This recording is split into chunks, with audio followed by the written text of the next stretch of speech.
po kami ng update ng mga nasawi po, nawawala, nasugatan po, kung ano na po yung estado po ng ating mga kababayan dahil po sa pinsala na dinulot po ni Bagyong Christine? Opo, nasa gitna pa rin ho tayo nung operations natin, malayo pa tayo sa matapos ito. Tumaas na ho yung bilang ng mga iniulat sa aming mga nasawi. Sa ngayon hong umaga, as of 7 a.m., 116 na yung naiulat sa atin. Although again, 116. for validation. Pero ganito pa ipaliwanag ko lang po ng mabilis. Yung validation, ang ibig kong sabihin kasi niya, hinihintay pa ho natin yung ulat ng DILG na merong death certificate at nasasabihin direktang may kinalaman sa nangyaring bagyo, yung pagkamatay ng mga kababayan natin. Subalit halos yan na rin din naman po yan, 116. Kaya lang, meron pa tayong nawawalang 39 na mga kababayan natin kaya maaaring umangat pa talaga yung 116 na reported casualties. Sa mga nasaktan naman, sa ngayon, 109 yung naiulat na injured.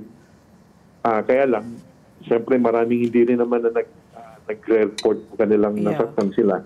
Pero yan yung official report. 116 po yung nasawi. Mabilis po yung pag-angat ng numero kasi pumapasok na po yung mga ulat sa atin. Okay. Yusek, yung 116 fatalities na yan, alam natin na parang 18 yung namatay po dun sa landslide, no? Sa Talisay, dyan sa Talisay down sa Batangas. Pero yung sanhi po ng pagkamatay, nitong may breakdown po ba tayo, pagkalunod, mga nabaon po sa landslide, ano po yung karamihan po na sanhi ng pagkamatay ng 116 na yon, Yusek? Pinakamarami ho talaga yung sa landslide, yan sa Talisay at saka sa landslide yung pinakamarami. Yung sa pagkalunod, meron din at yung sa may mga kababayan din ho tayo, naintindihan natin, kailangan nila maghanap buhay sa dagat, mga pumalaot pa sila, meron din po. Pero pinakamarami po yung sa landslide. Yusek, itong mga namatay po sa landslide, nakatira ba sila sa mga danger zone na dapat hindi po tinitirahan or talagang nagkataon lang talaga sa sobrang walang tigil po yung ulan ay lumumbot na po talaga yung lupa at natangay po sila? Ano po yung rason po? Landslide? Pareho po yan eh. Yung dyan sa may Talisay, Agoncillo, slope talaga yan. Pero hindi ho ako sigurado at this point, pinapacheck po natin yan. Kung yan talaga na okay lang na nandyan sila nakatira. At yun nga, of course, lumambot yung lupa eventually dahil sa dami ho ng tubig. Kaya lang in the first place, yung mga dangerous zones, nagte-text nga kami ngayon ni Sec Tony, meron silang mga data from the NGB kung alin yung mga dapat iwasan ng patirhan sa ating mga kababayan. Identified naman ho yan eh. Yung mga very risky, yung landslide prone areas, even storm surge prone areas. Kaya kakailanganin talaga natin ng tulong ng mga local government units dahil sa balikat po nila yan na huwag nang patirahan talaga yung mga delikadong lugar. Yusek, pakibalitaan nga kami dito po sa maraming lugar ang nabalitaan natin na hindi pa rin po makarating ang tulong sa ating mga kababayan.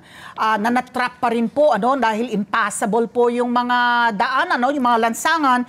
Pero una nating nabalitaan yung air assets na po ng ating bansa. But of late, dahil nga ang ganda nga nakatatapos lamang nitong ministerial conference, yung ng ASEAN, tungkol po sa disaster risk reduction and management. Mukhang ang Brunei, Singapore, Malaysia, Indonesia, yung mga kapitbayan na po natin, magpapadala na po ng air assets. Pakibalitaan po kami, Yusek. Ganun po, ang sitwasyon natin sa areas, lalo dyan sa Bicol, ang magandang balita, nakakapasok na tayo dun sa pinaka-main highway natin. Unlike 3 days ago, naiipit kami dyan sa may Milaor hanggang pati sa San Fernando, hindi natin mapasok. Napasok na ho natin yan ngayon. Kaya lang, ang delivery namin hanggang doon sa munisipyo at main highways, marami pang lugar doon na kailangan pang gumamit kami ng rubber boats. Tinutulungan kami ng mga kasama sa LGUs at uniform services, ibig sabihin Navy, Coast Guard, upang marating mga kababayan na nandun pa sa mga second floor ng bahay nila at hindi ho sila makalabas pa. Ang sa kasalukuyan, meron pa tayong 97 areas out of the original 306 flooded cities. Marami po ito. Ngayon, kumpleto naman din ang Philippine Air Force ng ating air assets. Subalit natutuwa nga tayo, kagaya na nabanggit ninyo, na tumulong na yung ibang bansa. Ang Singapore at Malaysia, nandito na po yung kanilang air assets na tumutulong din po sa amin upang mas mabilis mapuntahan. Yung talaga napakahirap puntahan, kagaya po yung nagkaroon ng landslide dyan sa Libon. May mga ilang barangay, Libon, Albay po yan. No? Yeah. May mga ibang lugar dyan na hindi talaga namin maaabot. Kahit helicopter show ang ginagamit natin. Pati nga ang presidential choppers ni Pangulong Bongbong, ginagamit na rin natin para sabay-sabay ng mabigyan ng pangangailangan yung mga kababayan natin. Ganito naman po, yung pangangailangan natin na pagkain, tubig, gamot, hygiene kits, ito po tayo niyan, naka-preposition ho kami ng mga DSWD, pati ng DOH at ang Office of Civil Defense po kami.